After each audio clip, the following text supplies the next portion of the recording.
Are you looking for a natural way to boost your energy, lower blood pressure, and detox your body?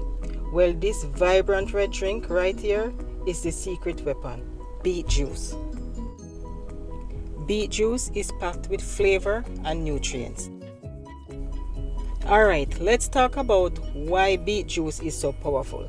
If you are someone you love struggle with high blood pressure, listen up. Beets are rich in natural nitrates, which help to relax blood vessels. It also improves circulation. Working as a nurse for almost 20 years, I have administered nitroglycerin medication, which is a nitrate, many times. It is used to treat conditions like angina, heart failure, and hypertension.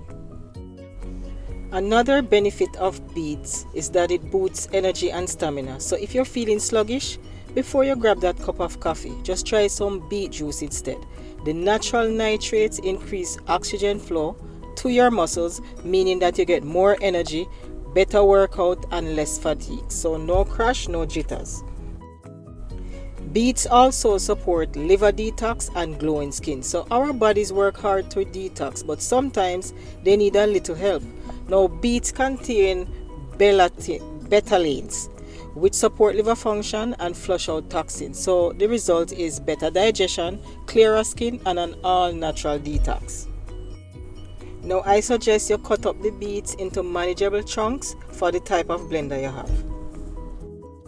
Now, another benefit of beets is that it's good for the brain and good for the heart.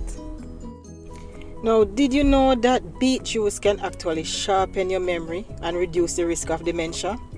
Plus, the same blood pressure lowering benefits help keep your heart strong and healthy. Now, some people may choose to boil the beets because it can be a little bit tough, but if you choose to boil it or not, either way is fine. Now, if you have high blood pressure and you're taking prescription medication, I do not recommend you stop taking your blood pressure pill just because you start drink beet juice. Make sure you monitor your blood pressure. You also want to talk with your doctor to see what's best for you. Now, I have noticed that with individuals that I work with, once they start changing their diet and of course add some kind of exercise to the lifestyle, they usually have to have their medications adjusted or the dose change, because they will see improvement in their blood pressure readings. Now, you can leave the pulp in and just drink it like a smoothie, or you can strain it and only drink the juice without the pulp. Either way is fine, you still get the benefits. If you decide to leave the pulp in, then you'll definitely benefit from the fiber. Now, I like to add a little nutmeg to my beet juice, but it is totally optional. Now, studies have shown that nutmeg can promote deep, restful sleep, so just a little pinch will do the trick. Beets are naturally sweet, so you don't have to add any sweeteners, but if you do decide to, you can use a little bit of brown sugar or some honey. That will do the trick. Now, thanks for watching, and I hope you try this. I'll see you in the next one.